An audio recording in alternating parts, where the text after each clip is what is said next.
Thank you all for showing up, and thank you, Jen and Beatrix, for giving your time. I know you're quite busy. And congratulations on, these are 2017 numbers, right? Yeah. Yeah, awesome, you guys. Good morning, Ron. Good morning. How are you? Awesome.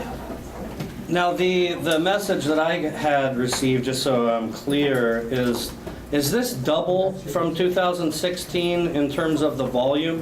Yeah. We were at 19 something in 2016. Wow. Yeah. Okay, so that was going to be a good place to start, but I'm going to actually back up even a little bit further. And I wanted to know, because this gives all of us sort of an opportunity to know a little bit more about you, because it's very hard for 400 people to engage with one another on a daily basis while you're doubling your business, right? What did you do before real estate? I would like to ask each of you what that looks like, and then sort of a transition in, and maybe what year one looked like, because this is amazing, but it's as a result of a journey. Okay. So before I was a realtor, I waited tables. I got my license when I was 22. Okay, so you've been at it for a while. Yeah. I got it. And then going back that far, can you recall what year one looked like? Hello? Can you hear me? There you go. Yeah. You know, my year one is different than a lot of people's year one. My mom is a realtor still, and she'd been trying to get me to get into the business for years and years, and my whole life I was like, no way, that is so boring, I never want to do this. And then when I was 22, she said, look, you're just kind of drifting. You're going to make it as a photographer? Not really. Why don't you get your license and work with me? And so for the first year that I worked with my mom, and I helped work all of her leads. And it was lucrative, but it was a nightmare. And after a year of working together, I decided to branch off on my own, and it was really contentious. And I remember she said, in 6 months, you'll come running back to me. And I didn't, and I made it. And I had one lead that never ended up buying anything because I didn't know how to pre-qualify leads, and I just started holding open houses, and I had to make it, so I did.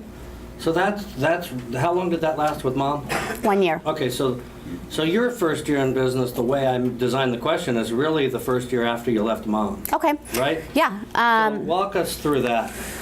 Well, I was in North Orange County at the time, and it just wasn't a good fit for me. I didn't really love what I was selling, and I really loved Long Beach. So I would come to Long Beach, this was before I moved here, and I would just find listings that were, like usually in Alamitos Beach, you know, middle, lower price point condos, stuff where first-time buyers were buying, people that would walk into my open houses, and I felt like I could relate with them. It wasn't me at 22 trying to work with baby boomers.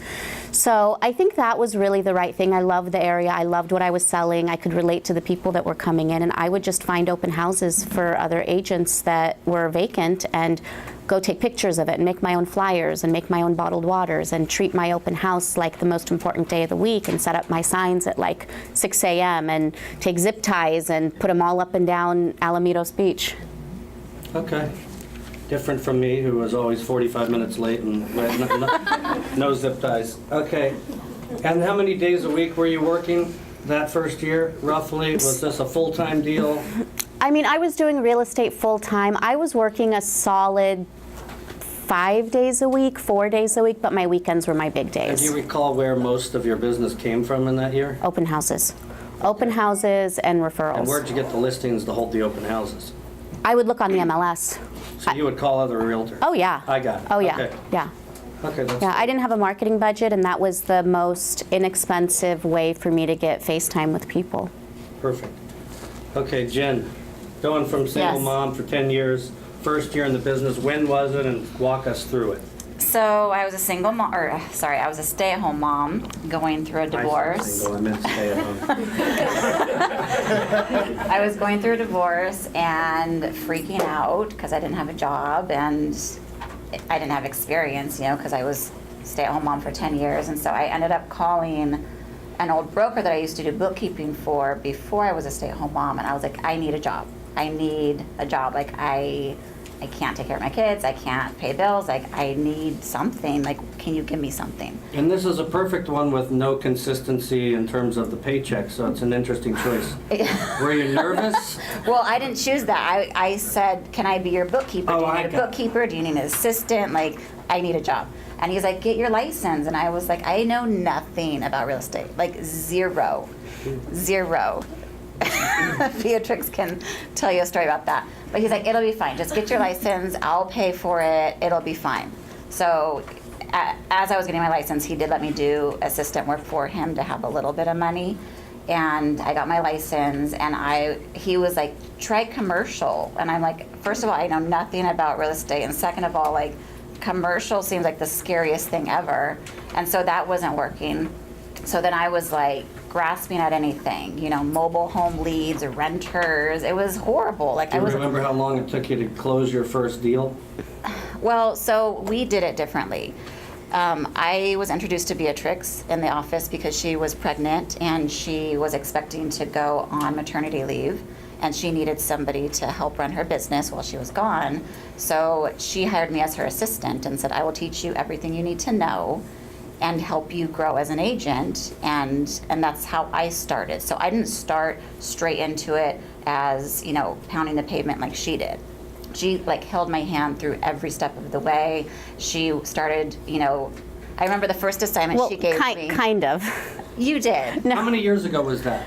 5? Well, 4.5. And how many deals were you doing at the time? I'm curious. Alone? Yeah, what did she walk into? What Like was 23 a year. 23 a year. You by yourself? Well, no. So Jen doesn't have the story exactly straight. It was me, and it was This me. is not scripted. It was me and an assistant who was good, but I didn't trust her, and I suspected she was lying to me a lot. And it turns out she was stealing time If this on the were time. Springer, we'd bring her in right now. So she was stealing time from me, and Jen is the one that noticed. Jen was kind of like my second string assistant at this time, and I fired her.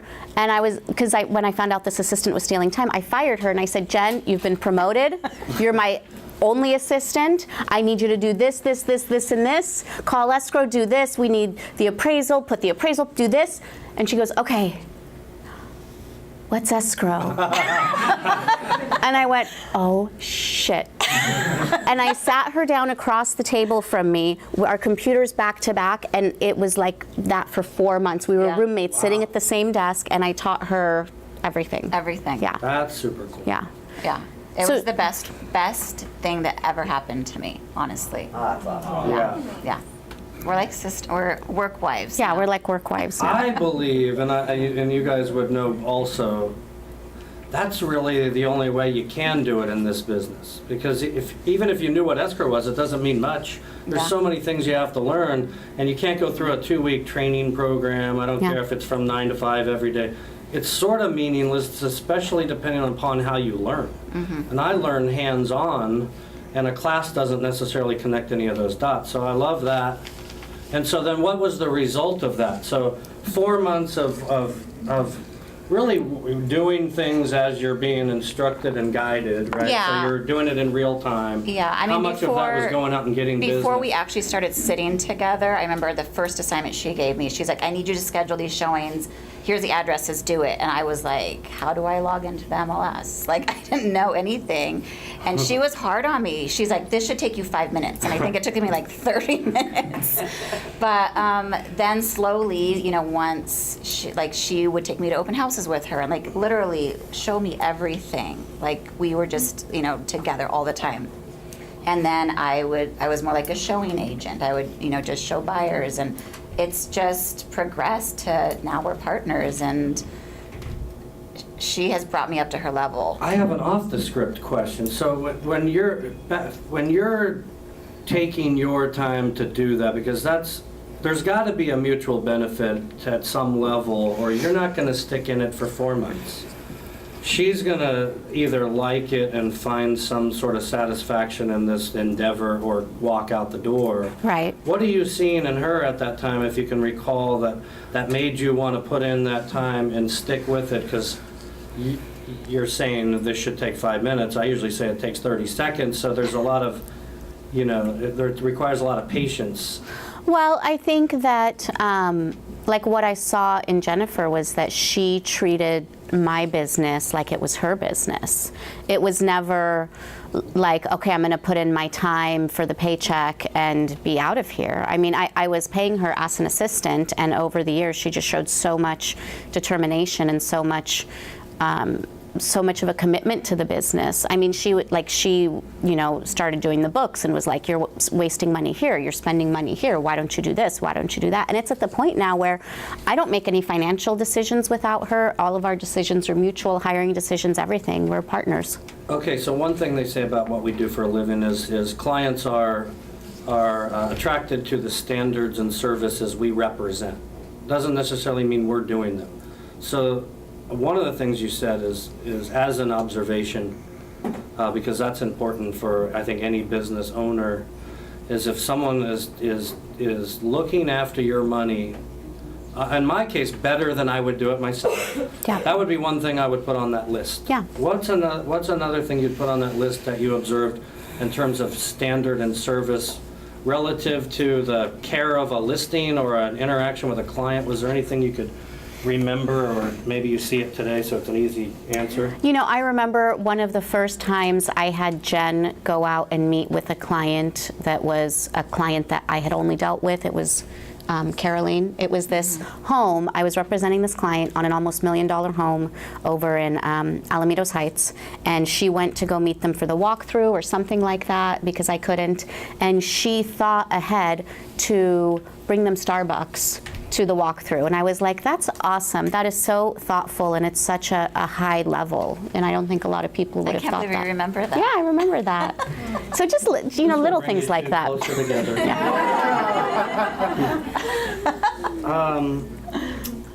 Okay, so last piece relative to that conversation is now that you both have chosen real estate in your own different way, what is it that you still are excited about?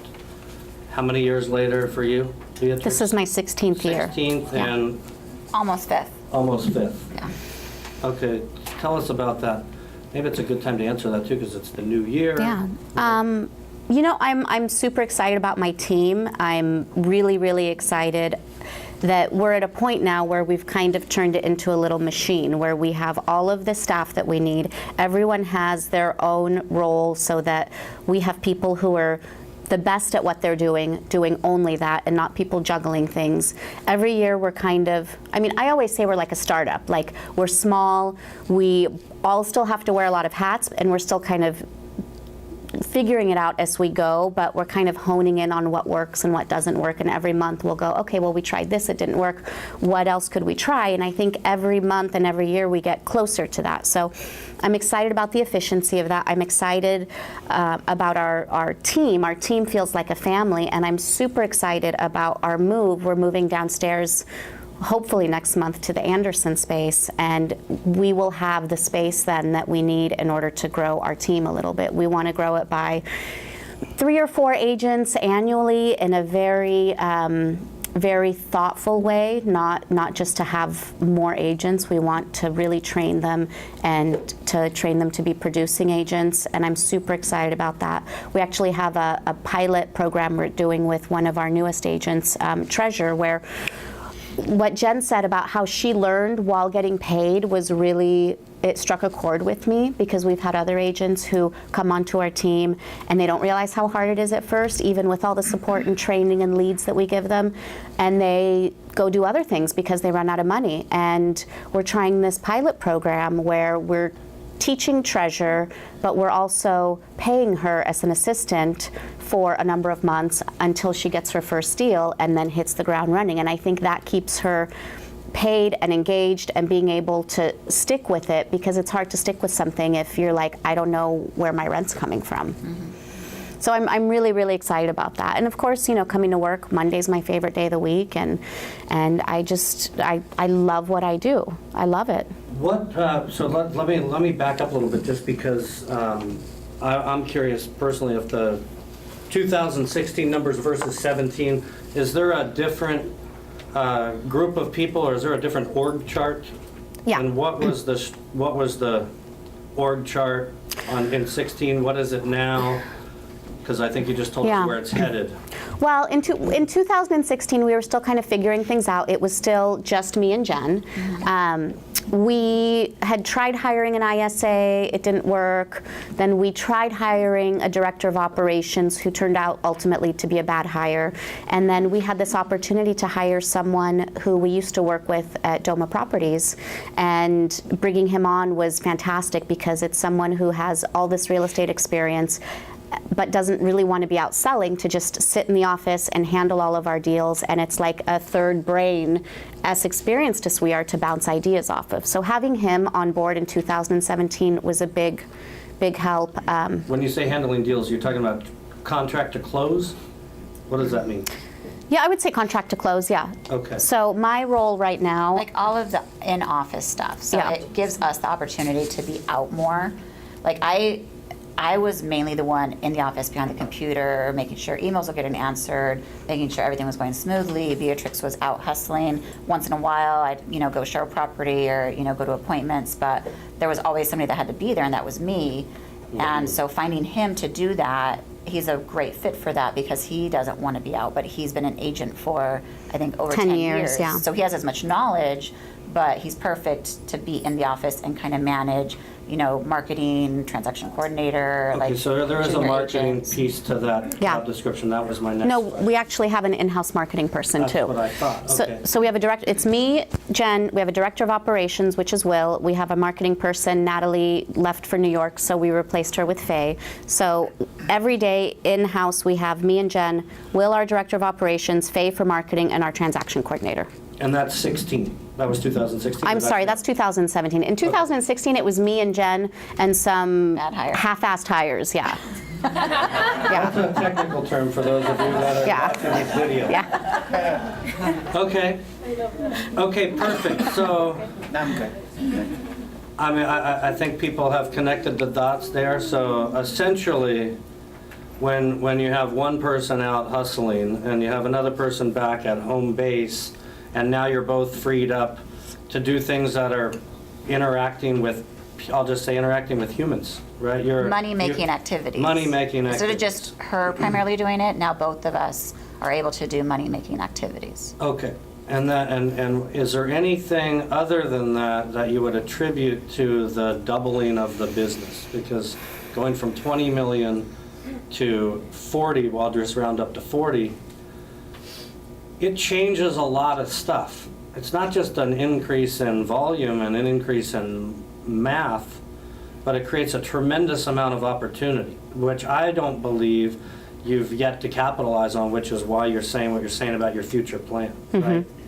I think. It's very simple to go from here to 60. Well, what we noticed is that from 2016 to 2017, that we had a shift in where our deals were coming from. They were primarily Zillow, and then 2017, they were primarily referrals. And so I just think that, the years start to add up, so you have more and more past clients, and if you continue to reach out to them, eventually it's going to shift to where now those past clients are sending you referrals, and you're not just having to go find leads or go to open houses, So Okay. I think that really made a difference Yeah, this and year. I think also what made a huge difference for us is before we didn't have very defined roles. Like, it was a little stressful because everyone's roles would kind of bleed into everyone's, and we didn't know whose job was to do what. And when we really sat down and made things more efficient and was like, okay, Will, if we have an offer, you write it. If we have a listing agreement, you write it. Anything with paper, you write it. If I have to meet someone, it's a seller, I do it. If it's an inbound lead, Jen handles it. I think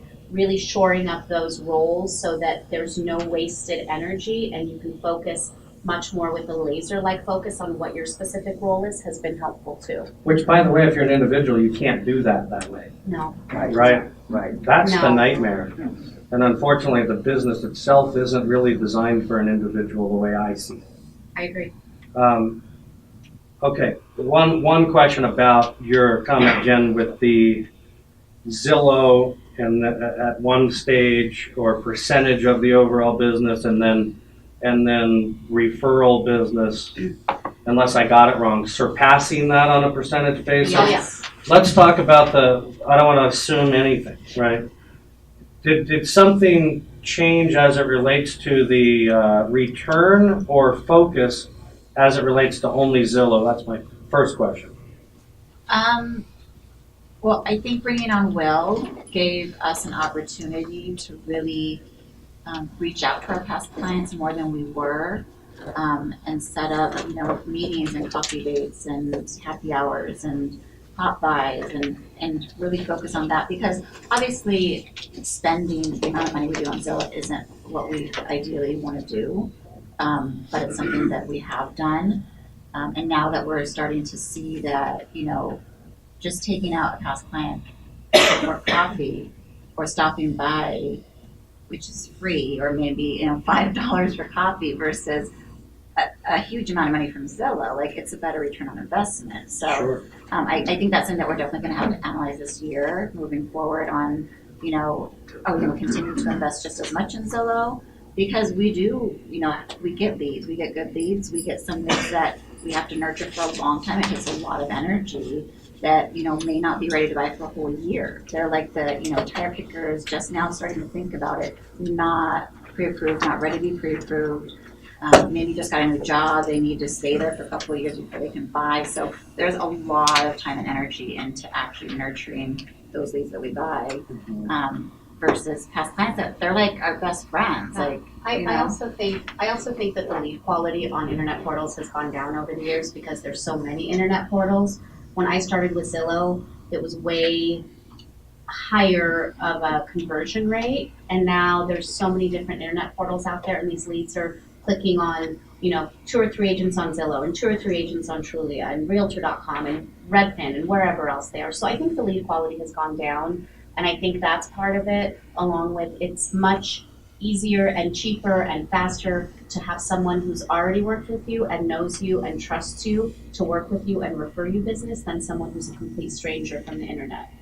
So if you have 3 times the number of leads as closed transactions, just using Zillow's numbers on a local level, and then you have additional portals or options for people to click on, including social media, then they get watered down, right? It's not too big of a surprise when you say it like that. Yeah. What I was wondering though, did you change what you were doing with Zillow? I understand the referral business became the focus or an additional focus.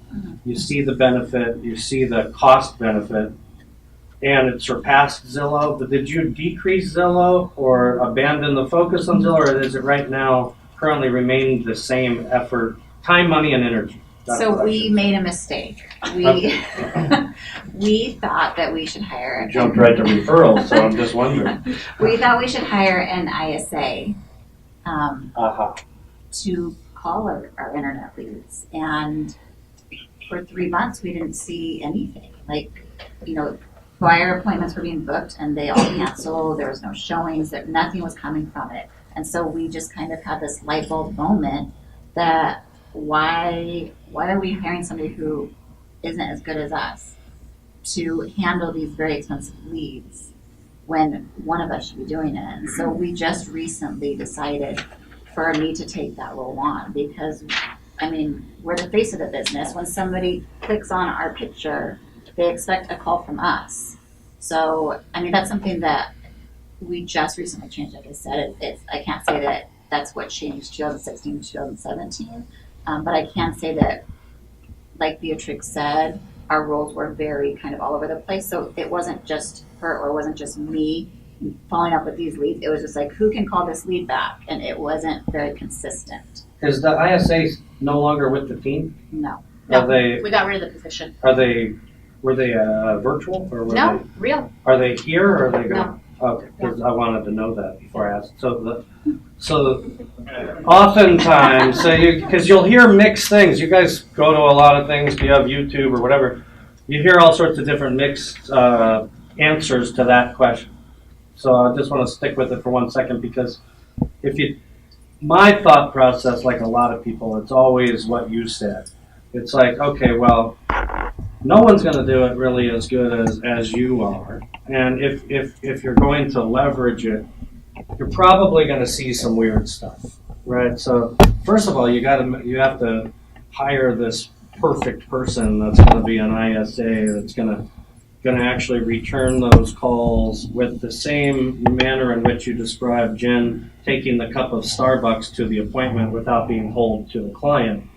And they're building a pipeline, so they have to stick with it for a while, right? And so they have to be really good, stick with it for a while. And then the compensation structure can sometimes predict the outcome as well. So if I'm going to compensate them for appointment set, the quality of the appointment and the appointment showing up usually goes this direction. So if you don't mind sharing what the compensation was, just real quick for some perspective for some folks that might be already in this situation or thinking about it. Yeah, so he had a base pay, what were the payments? Now we've already said it's a he, so you might now know who it is. It was 30. So we had a base pay of $30K plus ability to earn up to $5K a year in bonuses, and then how much was it for a closed deal? 100. 100. So And no bonus for appointments? no, Okay, we had done that with someone else who we hired, and it was a nightmare. okay. So with what we had projected to do, I mean, he could have made, probably close to 60 if we hit our goals, but there was nothing, after 3 months, there was no Is this full-time or part-time? full-time, 5 days a week? 5 days a week. 8 hours a day? Yeah, give or take. Okay, I mean, we didn't care so much about the hours, we cared about whether stuff was happening. correct. Yeah. So you had a certain appointment goal, or what? Yeah. How did you have it structured? We would ideally have gotten to the point where there was one appointment a day for 5 days a week. Okay, And there were a lot of appointments being booked, but there were people just not showing up. And I think they were not showing up because he wasn't the right person to have on the phone, and they were just saying yes just to get on they the didn't know phone. why they were supposed to show up. Yeah, Okay. Yeah. And now that you've taken it over, how long ago was that? 2 months ago. 2 months ago? Yeah. And how are you managing that in terms of just the nature of the business? Because there's no clock on when those leads come in. They can come in at 10:45 at night. They could come in at 6 a.m. So generally, rule of thumb, if it's past 8 o'clock at night, I don't get back to them until the next morning. But we do have automated texts going out, automated emails saying, I think it's a video of Beatrix There's a long saying, video. thanks for reaching out to us. Somebody from our team will be in touch with you soon. They also get an email. So we do have some automation for those Can they late text night or hours. chat? They can text back, yeah. Okay. Yeah. And do you see a lot of that? Yeah. And what are you getting an ROI on your investment monthly? On our Zillow? Yes. So I have calculated that our Zillow spend annually, we're getting a 2 times ROI. I'd like to see that higher, but I'm okay with it as it is. Got it. And I mean, in the last 2 months since I've been doing it, We've been booking more stuff. we have 2 new escrows. Any sense of the 73 units, because this might be putting you on the spot, I apologize. Which, I can tell you. where did they come from? What's the source of the closed deal? I'll tell you. Okay, perfect.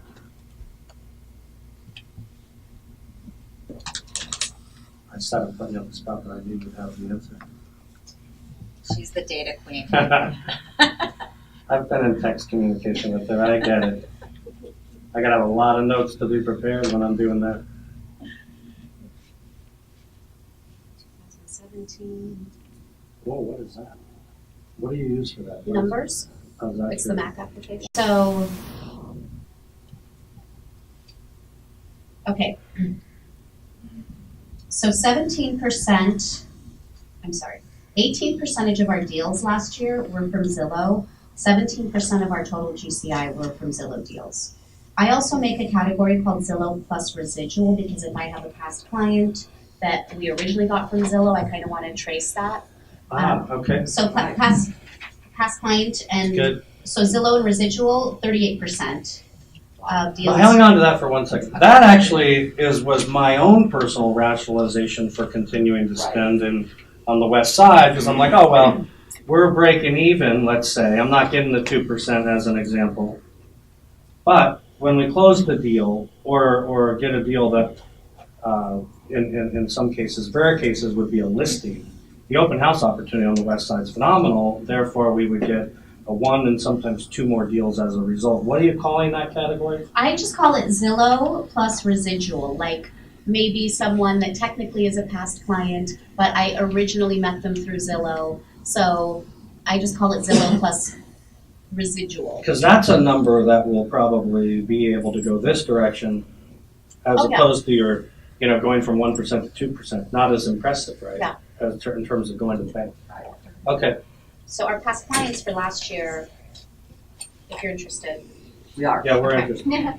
We're interested in everything. Okay. So last year, our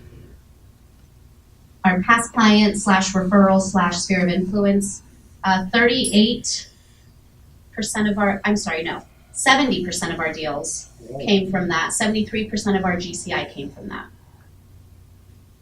Wow. Yeah. And then does that equal 100? Well, we have Zillow, past client, farm, free advertising. When I say free advertising, I mean like Yelp, agent referral, past production / open house. Those are people I've met from an open house or someone that reached out to me, said, hey, I saw your listing. Would you list mine? Yeah, that all equals 100. But so percentage of deals, 18% from Zillow, 70% past client, 3% farm, 3% agent referral, 5% past production / open house. Any other details on Yelp? How are you tracking that? How many reviews do you have? Let's start there. I don't know. I should know this. A lot. It's a lot. A lot? You have a lot. Oh, okay. Yeah, but that's what I would have said because I've seen and it pops up. It's like 3 people, and I was just having this conversation a minute ago. It's kind of like whatever industry. If I'm searching and I see like 73 sales were done by you, and you have X number of reviews, and then the next person down has like 3. I don't think it takes too much of a rocket science to figure out who I'm probably going to call.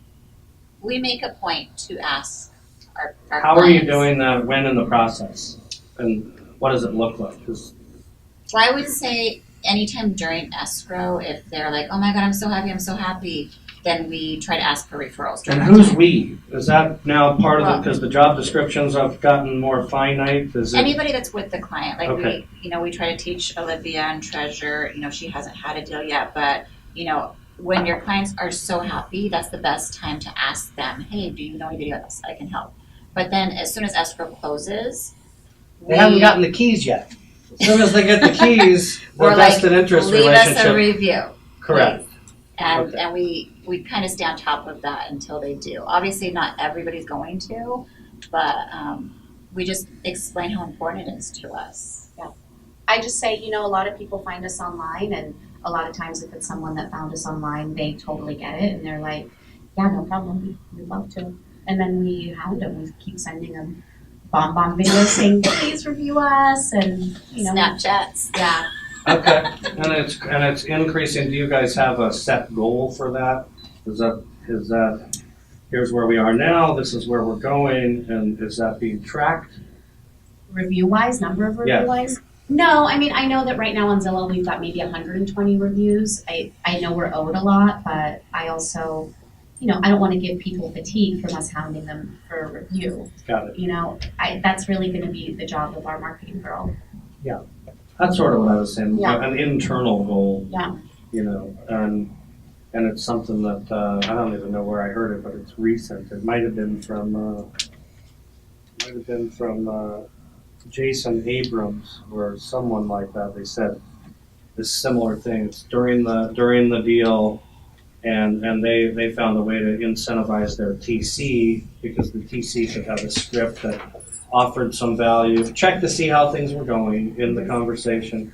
Add value by maybe in the case they're having to do some repairs. We have X, Y, and Z person to come out and do it.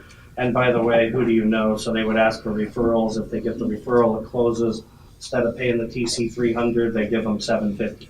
And it's a good way to incentivize, and especially if you have a really good TC that you want longevity with, to retain them as well. And of course, your business goes up in the category you're describing of the 73%, which is by referral. Yeah. Right? Yeah, that's great. Okay. Anything else on that subject? How many reviews, Noelle, does she have? A lot. Okay. You're like number 3 down on the list in Yelp for Long Beach. Oh, that's great. So there has to be a focus on it. I don't think that happened Well, by we asked them to accident. review us on Zillow and Yelp, Okay. but we don't pay for Yelp. Do you give them the review and the link and say, here you go? Yes. And the other thing I heard from that person was, give them the link, give them the verbiage, and let them fill in the last line. No, we don't give them the verbiage. Okay. We want us to be honest. I got it. I'm just telling you what I heard. Well, I think the message that I heard from that is not to necessarily take that and do it because it's going to be the greatest thing since sliced bread. It's more of an understanding of how humans work. Yeah. You send me something, I mean, I might remember to do it. Yeah. You know, I might want to do it, but I also might forget and I might have other things to do and whatever. And so maybe I'm on that list that you say, we know we're owed some. I'm probably the guy that's going to owe you. And if I can hedge that a little bit with more people over time, I can get to several hundred. Yeah. That's the point, Yeah. right? Okay. Okay, so you've done a great job describing where you came from and where your business is. You talked about what it's going to look like in the future, which I think is an opportunity for some people here in this company should they qualify. What's the qualification? What are you looking for? If I'm in the audience and I want to be part of the Whipple Group, who do I have to be? What do I have to do? I think with us, it's more about whether it's a good fit personality-wise for our team. We're very, very close. We spend a lot of time with each other, and I think that we have fun, but we also work really hard, and we want to work with other people that are dedicated and love doing what they do as much as we do. I mean, maybe not that much, but close.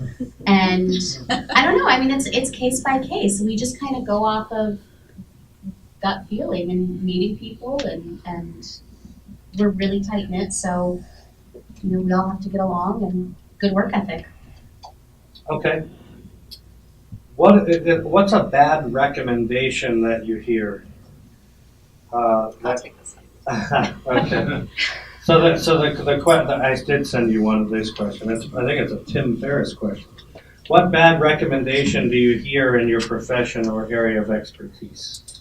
I don't hear it so much anymore, I think because people are starting to see the success that I have with Beatrix. But in the beginning, all the time, I would hear, why would you be on a team? Why would you want to share your money? Like, you should just do it by yourself, which I think is crazy. Like, it's ridiculous.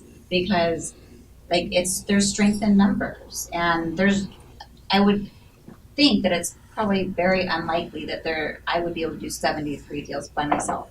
And market by myself and TC by myself and, do lead follow-up and client outreach and check emails all by myself. Like, there's no possible way.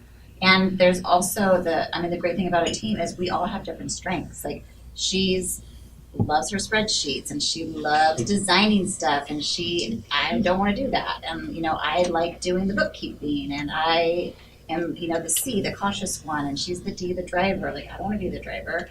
But, like, everybody in our team has their role and has their place and, like, helps each other. Like, if it's something I'm not strong at, somebody else will pick it up. Or even, like, our junior agents, if they have an emergency with their kids and they're like, I have a showing, but can you guys do it for me? Like, we're there to do it. Like, we all work as a family, and I couldn't even imagine doing this by myself. Like, it's ridiculous. So I think that's the worst, I guess, thing that, single agents, think like, oh, you're just sharing your money.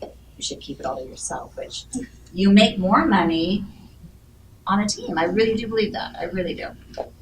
Well, I'm glad to hear that because I'm recruiting up in West Side LA with the same, and I did the math on it. So I was just looking at it as if I were the agent considering the opportunity. So even if let's say there's no Beatrix and you cut some of the expenses down, you're never cutting the expenses to zero. So, right, so and we're with the Marina Del Rey office, so as soon as we're sharing, split, have physical space, have a TC, have an admin, I'm already at arguably like in the 60% net range. So if I'm just looking at splitting 50-50, so for like 8 or 10% less, I can get all these other forms of leverage and stay in my lane as you described. I do it all day long. Yeah. I've always been on a team, by the way, since 2002, ever since I got into the business. Yeah, I mean, I have very little business expenses because everything flows through the Whipple Group. So, I mean, I guess if I wanted to really figure out, okay, if I, got the commission all to myself and then took out all the business expenses I would have had if I was by myself, it probably would be equal to or less than what I'm actually taking home now. By the way, I didn't factor in, you just made me think of something. I didn't factor in economies of scale. So if I'm doing, let's say I'm doing 20 deals in the financials I just gave you, at 73 deals, the percentage isn't the same, right? Because number one, you have a cap, right? At some point, you can get to a 99.1, right? Yeah, so that's another, I remember another way to say it. It's like, Sheila, what are your goals? And here's where she is, and here's where she wants to go. Well, if you can get from here to there, and you're only on a 99.1, but you're meeting all your goals, financial and otherwise, and time, and have a life, are you going to say yes or are you going to say no? So it's really a question of, is it a business decision, and can you park your ego at the door in some cases? Mm-hmm. Similar to being an independent broker versus being with a national franchise, right? Is there any other way to answer that question? Are there things that you hear? Because one of the reasons why I was asking the question, and I love your answer, is because I get so many emails and phone calls, which my phone now says scam likely, like because it's somebody trying to call me to sell me the next great widget because I have a real estate license.